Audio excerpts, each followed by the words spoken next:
बुरा कौन फिर बुरे वाले व्यक्तियों को कौन देखेगा? ऐसा नहीं है। इसलिए लिखा है कि 66 करोड़ उपवास का फल मिलता है क्षमा धारण करने से। ऐसा अकलंक देव ने राजवार्तिक में कहा गया है। तो इस प्रकार से क्रोध तन मन को खोखला कर देता है। नीच बन जाते हैं लोग दुश्मन को सजाएं देकर। दुश्मन को जीतना हो तो जीतो दुआएं देकर। इसलिए अपन को अच्छी दुआएं देना चाहिए। तो इस प्रकार से अपन 10 मिनट का जो क्रोध होता है 600 मिनट की खुशियां बर्बाद कर देता है। और कहा गया है कि मां और क्षमा दोनों एक से होते हैं। तो गुलाब बोए कांटे चुने सोने के लिए, और परिजनों को कलियां बिछाता रहा। खोद जमीन कंकड़ चुने अपने को, कीमती हीरे दूसरों को लुटाता रहा। जिनके पीछे इसने बस दौड़ता थकता था। श्रम को सहेज नींद को लुटाता रहा। जब जिंदगी की संध्या सामने थी तो देखा ना साथी था सहायक कोई। स्वयं के अकेलेपन पर रोकर बिलक कर अश्रुधारा बहाता रहा। इस प्रकार से ये जो अश्रुधारा बहाते रहते हैं अपन, वो क्यों बहाते हैं? तो इस प्रकार से क्षमा हृदय का धर्म है। इसी से व्यक्ति ऊंचा उठता है। क्षमा के कारण शत्रु भी मित्र बन जाते हैं। जैसे अपनी कोई से लड़ाई हो गई ना, क्षमा मांग लेते। अब देखो विभीषण था, पहले ऐसा कार्तिकेय परीक्षा में आता है, शत्रु भी हुई मित्रो, शत्रु भी मित्र हो जाता, मित्र शत्रु हो जाता। यानी पहले राम के लिए वो शत्रु था विभीषण, और रावण के लिए क्या था? मित्र था, भाई था, मतलब मित्र कहलाता है। और जब वह राम के पास गया विभीषण, तो रावण के लिए क्या हो गया? राम के लिए मित्र। देखो व्यक्ति वही रहता है। अब कूलर रहता ना, गर्मी में तो अच्छा लगता कूलर, एसी, पंखा, और ठंड में विपरीत। दवाई रहती ना, वही दवाई उसकी मात्रा अगर व्यवस्थित कर दो तो जहर भी क्या बन जाता है? औषधि बन जाता है। मतलब व्यक्ति खराब नहीं होता ना, वस्तु खराब होती है। इसलिए तो कहा गया ना कि जो भोजन आदि करते हैं ना, तो भोजन को ही औषधि बनाओ, अपन ऐसे लो कि जिससे वो हुई भोजन आहार ही औषधि। तो इस प्रकार से क्षमा विहीन व्यक्ति जो भी पुण्य करता है वह निरर्थक होता है। क्षमा की कभी पराजय नहीं होती। धरती उन लोगों को भी आश्रय देती है जो उन्हें खोदते हैं। कई लोग धरती खोदते रहते, बैठे बैठे कुछ भी करते रहते, लेकिन उनको भी आश्रय वह देती है। तो इस प्रकार से अपनी भूल दूसरों पर मरना और अपने को हर हाल में निर्दोष साबित करना उसकी नियति बन जाती है। तो संयमाचरण का प्रमुख कमांडर है क्षमा। आज विश्व में सब और अनगिनत उत्तेजनाएं और ज्वलनशीलताएं अस्तित्व में हैं। ऐसी स्थिति में सहिष्णुता का महत्व काफी बढ़ जाता है। क्षमा एक ऊंचा आचरण है। क्षमा निष्पाप है, पावन है, शांतिवन है, विश्व मैत्री का संगीत है। क्षमा उन्नत मनोबल की परिचायिका है। रिश्ता, दोस्ती और प्रेम उसी के साथ रखना जो तुम्हारी हंसी के पीछे, प्यार और मौन के पीछे की वजह समझ सके। तो चित्त में किसी प्रकार की गुत्थी का नहीं होना ही क्षमा है। सबसे कठिन होता है क्षमा, क्योंकि अपन क्षमा तो मांग लेते, कई बार सामने वाला क्षमा नहीं करता है, तो अपन को तो क्षमा मांग लेना, वो करे या नहीं करे। उसने नहीं भी किया क्षमा, अपन ने मांग ली, तो अपन हल्के हो जाते हैं। अपना कर्जा चुक गया, फोन आता ना किसी का, अपन नहीं उठाओ तो कुछ भी नहीं लगता ना, उसका पैसा नहीं कटता। पैसा कब कटता? जब अपन उठाते हैं। ऐसे ही अपन ने उसको सामने वाले से क्षमा मांग ली और उसने नहीं किया, उसके मन में अगर कुछ भरा है, इसलिए तो प्रतिकरण हम लोग मुनि आदि होते हैं ना, जो मुनि आदि, तो वो सुबह दोपहर शाम 3 बार प्रतिकरण करते। फिर चतुर्दशी की चतुर्थी पाक्षिक करते हैं। फिर अष्टानिका की चतुर्दशी को चातुर्मासिक करते हैं। फिर दीपावली की चतुर्दशी पहले आती ना दीपावली के पहले जो, उसमें कौन सा करते हैं? दीपावली की चतुर्दशी पे कौन सा करते? वार्षिक प्रतिक्रमण, यानी वर्ष भर का हिसाब किताब चुकता कर देते कि साल भर में जो कुछ हुआ चुकता। इसलिए अपन को भी ऐसे हिसाब किताब रखना चाहिए, क्योंकि हिसाब किताब चुकता, मार्च क्लोजिंग, ऐसे अपन को भी किसी जहां से अपन जाते हैं क्षमा मांग के जाना चाहिए। कोई भरोसा नहीं कब क्या हो जाए, कोई घटना घट गई, कसाय सहित अगर संलिग्न हो गई। इसलिए उसमें लिखा है कि शरीर का भी कृष करना और कसायों का भी कृष करना।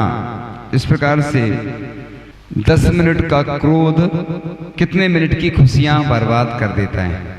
कील ठोकना, हर जब क्रोध आए तो बहुत सारी कील ठुक गई और उसने गिनी तो बहुत सारी हो गई।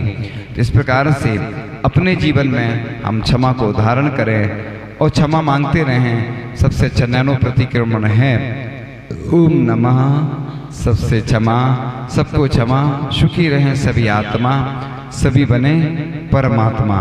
तो इस प्रकार से अपन अपने जीवन में इस क्षमा को धारण करेंगे तो अपना जीवन अच्छा बन जाता है। संयम, तप, उपवास एवं मंत्र आदि आराधना कर्म, उन सब का एक रूप क्षमा है। इस प्रकार से ग्रंथों में, पुराण ग्रंथों में उदाहरण मिलते हैं। किसके मिलते हैं?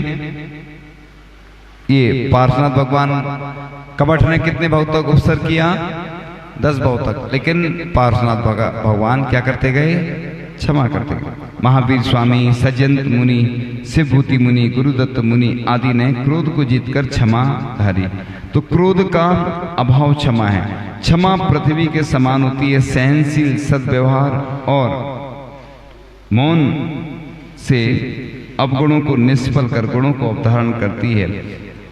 उफनते हुए दूध पर छींटे जो कार्य करते हैं वही कार्य उफनते हुए क्रोध को शांत करने के लिए क्षमा करती है। तो इस प्रकार से कई बार गिलास फूट जाता ना, छोटा सा गिलास कांच का है और अपन उस पे छोटा सा गिलास कितने का आता होगा, उससे ज्यादा 200-300 रुपए की तो गुस्सा कर लेते। हम लोगों को भी कई बार निमित्त बहुत सारे ऐसे मिलते हैं तो अपन यही सोचते कि भैया उससे गलती हो गई, चलो कोई बात नहीं, उसको छोड़ देते। कई बार मुनिराजों के ऊपर ऐसे उपसर्ग हुए तलवार से, पत्थर आदि से, जब उनको पकड़ा तो मुनिराज ने क्षमा कर दिया कि अपना धर्म है। इसलिए तो मुनिराज कभी डरते नहीं उपसर्ग आदि से। कोई कुछ भी मारे, चाहे प्रहार करे, तो बस उसको क्षमा कर देते। एक साधु थे, वो सर्प, एक व्यक्ति सर्प वहीं था, तो साधु ने उससे कहा कि तुम किसी को काटा नहीं करो, तो उसने काटना छोड़ दिया। अब लोग उसको आते पत्थर मारते, तो घायल सा हो गया, परेशान हो गया। साधु निकले वहां से, साधु ने पूछा कि क्यों भाई, क्या कैसे हो? उसने कहा कि आपने कहा था कि किसी को काटना नहीं, जब से हमने काटना छोड़ दिया तो लोग हमें पत्थर मारने लगे। तो साधु ने कहा था कि मैंने ये कहा था तुम काटना नहीं, लेकिन फुसकारना नहीं छोड़ना। ऐसे ही कई बार व्यक्ति ज्यादा सीधा साधा होता है ना, तो भी ठीक नहीं, और ज्यादा तेज तर्रार हो तो भी ठीक नहीं। आज देखो जमाना ऐसा है कि लोग, सुनो, ज्यादा सीधे साधे हो ना तो भी समस्या, इसलिए तो तेज होना पड़ता है ना। अपन बाहरी व्यवहार में कड़क रहें। कई बार ज्यादा सीधे साधे रहते तो बिजनेस नहीं कर पाते, सर्विस नहीं कर पाते, कई लोग बेवकूफ बना देते। तो ऐसे भी नहीं करना, एकदम सरल का मतलब होता है कि अपने अंदर ऐसे भाव नहीं। अब व्यापार जितने भी चलते तो झूठ बोल कर ही चलते हैं। तुम सही सही बता दोगे तो कोई लेगा नहीं। तो ऐसा नहीं बोलते कि झूठ बोलना ही चाहिए। तो कुछ व्यापार होते ना, ऐसा बोलते कि हिंसा का व्यापार क्षम्य नहीं है। व्यापार में हिंसा तो क्षम्य है, लेकिन हिंसा का व्यापार क्षम्य नहीं है। ऐसे ही थोड़ा बहुत अगर झूठ बोलना पड़ता है अगर मजबूरी में, वो बात अलग है। अब एक साधु, वो अभी प्रसंग नहीं चल रहा है इसलिए अभी बाद में सुना। तो इस प्रकार से जब भी गुस्सा आए आपको तो क्या करना, मन ही मन में उल्टी गिनती शुरू करना, ओम नमः सिद्धेभ्य ऐसा बोलना चाहिए। वो स्थान छोड़ दो, क्योंकि वो स्थान छोड़ दोगे ना तो वो टल जाएगा। इसलिए जब भी अपन कहते हैं ना कि अच्छे परिणाम हो रहे हैं दान देने के, पूजन करने के, अभिषेक करने के, आहार दान आदि के, तो बस कर लो काम अच्छा, कर लो सो काम और भज लो सो राम। तो अच्छे काम के लिए जब मन हो तो कर लो, और बुरे कार्य का मन हो तो छोड़ दो, टाल दो। इसलिए इस प्रकार से संबंधों में दरार आ गई तो उसे पाटना बहुत मुश्किल होता है। इस प्रकार से जब भी आपको गुस्सा आए, आप किसी एक ऐसे काम का विचार करें, मन लगाने की कोशिश करें जो आपको गुस्से की दिशा से हटा दे। इसलिए तो अपन निमित्तों से बचते हैं, क्योंकि जैसे अग्नि होती ना, अग्नि ऐसी क्रोध होता है। अब क्रोध में घी डालोगे, अग्नि में घी डालोगे तो और भड़केगा ना वो। इसलिए फायर ब्रिगेड को बुलाया जाता है ना, जब अग्नि शामक यंत्र बोलते हैं उसको, क्या बोलते हैं, अग्निशमन यंत्र, फायर ब्रिगेड। तो वो जल के द्वारा ही अग्नि बुझती है। पित्त होता ना, पित्त काय से शांत होता है वो आपको सब मालूम है। तो इसी प्रकार से अपनी जो अग्नि होती है ना वो इस प्रकार से होती है। तो ऐसा लिखा है कि इससे पेट में अल्सर, गैस की बीमारी, खून में कोलेस्ट्रॉल का स्तर, मानसिक उच्च तनाव। जब हम रामटेक में थे, क्लास चल रही थी और आचार्य जी को भी बताया ना, तो आचार्य जी भी ताज्जुब करने लगे कि अच्छा इतनी सारी बीमारियां होती हैं। तो रक्त नलिकाओं में रुकावट आ जाती है, हृदय की बीमारी होती है। अगर तुम्हें विश्वास नहीं तो डॉक्टर से पूछ लेना, है ना। नहीं, डॉक्टर ये शोध हुए हैं। तो क्रोध का आंतों पर भी खराब असर होता है, रोगाणुओं से लड़ने की क्षमता कम हो जाती है। क्रोध दर्द को बढ़ाता है, तर्क शक्ति को समाप्त कर देता है। कैंसर, हृदय रोग व रक्तचाप आदि से अगर है किसी को तो इससे जान को खतरा। चेतना शक्ति खोकर मूर्छित भी हो सकता है व्यक्ति, इससे पैरालिसिस भी हो सकता है। मांसपेशियों की कार्य क्षमता तथा कार्य प्रणाली को भी नुकसान होता है। इसलिए अपना जो भोजन आदि भी होता है ना, विष के रूप में परिवर्तित हो जाता है। इसलिए जब भोजन करते हैं ना तो प्रसन्नता से करते हैं, गुस्से में करोगे ना तो ऐसे ही होता है, वो विष बन जाता है। इसलिए डॉक्टर बोलते हैं ना प्रसन्न रहो। क्यों बोलते हैं? गुस्से में तुम दवाई भी लोगे ना तो फायदा नहीं करती है, क्योंकि प्रसन्नता के साथ कुछ एक्स्ट्रा एनर्जी मिलती है, उसके माध्यम से अपने जो शरीर में रोग है वो ठीक हो जाते हैं। तो जब भी आपको गुस्सा आए, कुछ कहने से पहले मन ही मन में उल्टी गिनती शुरू करना। हम दूसरों से आदर्श व्यवहार की उम्मीद करते हैं, उन्हें अपने जैसा ही देखना चाहते हैं, इसलिए हमें दूसरों पर ज्यादा क्रोध होता। अब जैसे वो शराबी रहता है ना, पुलिस को देखता है तो गुस्सा नहीं, उसको उसके ऊपर कुछ नहीं बोलता। वो शराबी पत्नी को देखेगा, जो कमजोर होते हैं ना उन पे ज्यादा गुस्सा करते व्यक्ति। अगर पत्नी कमजोर है तो पति करेगा, पति कमजोर है तो पत्नी करेगी बच्चों पे। और इसलिए व्यक्ति देख लेता है ना कि ये कुछ कहेंगे नहीं, डांट लो इनको, निकाल लो अपनी गुस्सा। कई बार होता ना, कहते ना तुमने पूरा गुस्सा हमारे ऊपर उड़ेल दिया। अब कोई ग्राहक है, कोई पैसा नहीं दे रहा है, कुछ और समस्या है, तो आदमी आता है थका हुआ तो घर पे पूरा वो निकाल देता है। इस प्रकार से हर किसी का बात करने का, सोचने का अपना दृष्टिकोण होता है। ऐसी स्थिति में आप स्वयं को उसकी जगह रखकर सोचें तो उसकी बात भी आपको समझ में आएगी। अब कोई गरीब होता ना, एक कहा वो बिंदु चलता है ना, जी की ना फटी बिमाई वो कहा जाने पीर पर आई। इसलिए कहते बिमाई फटती ना, बिमाई बोलते पैर में जो फट जाते ना, बिमाई बोलते उसको। तो जिस व्यक्ति को एहसास होता है तो उसको समझ में आता है। इसलिए झगड़े इसलिए होते हैं कि दो व्यक्ति हैं, वो एक चाहता है इधर आओ इधर आओ, दोनों थोड़ा थोड़ा खिसकेंगे, एडजस्टमेंट करना पड़ता है। क्योंकि सास और बहू में झगड़ा इसी कारण होते हैं कि वो समझती है कि तुम हमारी नहीं सुनती, वो कहती ये हमें कुछ बोलती नहीं। इसलिए अपन को ये समझो, बहू को बेटी की तरह समझो। पहले तो स्थितियां खराब थी, अब थोड़ी सी सुधर गई हैं। पहले लोग सास को ही बदनाम करते थे, अब मोबाइल है, बहू तो नए मॉडर्न जमाने की है, तो मोबाइल में वो रिकॉर्ड कर लेती है, सास ने कुछ बोला, बहू सास तो जानती नहीं है, अब वो ब्लैकमेल कर, देखो तुमने ऐसा बोला था। ये हम बता रहे कॉमन बात, किसी की व्यक्तिगत नहीं बता रहा है।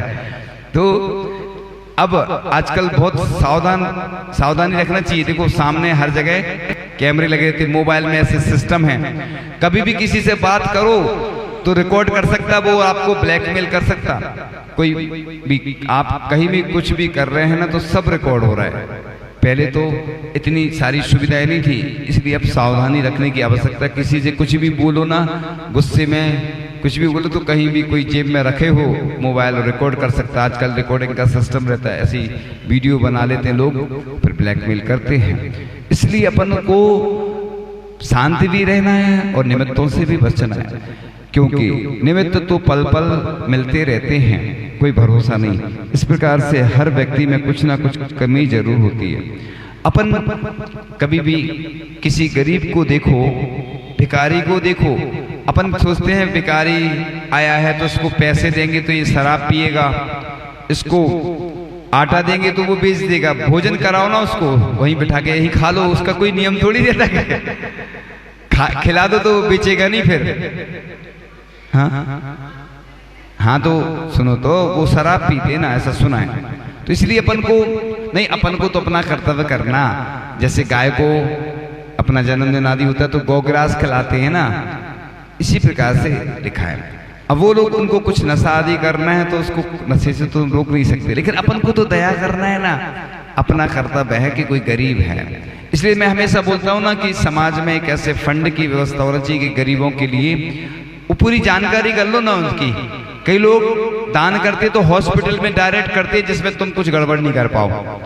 ऐसे कई लोगों की मदद की हमने, करवाई, तो वो डायरेक्ट हुई है, जिससे कि बीच में कोई कुछ करे नहीं। तो ऐसे गरीबों के लिए अंतर्राष्ट्रीय स्तर पर गौशाला के लिए, पाठशाला के लिए, मंदिर के लिए, और गरीबों की शिक्षा, चिकित्सा आदि और भी जो अच्छे कार्य हैं परोपकार के लिए अंतर्राष्ट्रीय स्तर पे, भले ही छोटी सी राशि भी आप देते हैं ना, लोग सोचते हैं हम देंगे तो बड़ी राशि देंगे, छोटी छोटी।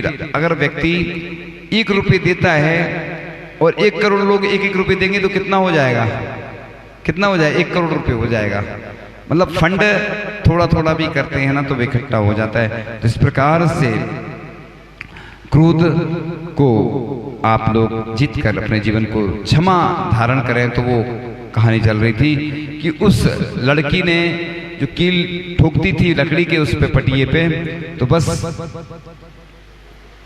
उसके पिता ने कहा अब ये कील इतनी सारी तुमने ठोकी, निकालो। उसने निकाली तो देखा कि उस पर जो निशान बन गए थे वो नहीं जाते हैं। इसलिए अपन किसी पर क्रोध करते हैं। तो उस लड़की ने क्रोध छोड़ दिया, उसने सोचा कि इतनी सारी कीलें ठोकूं, इससे अच्छा तो मैं क्रोध ही नहीं करूं।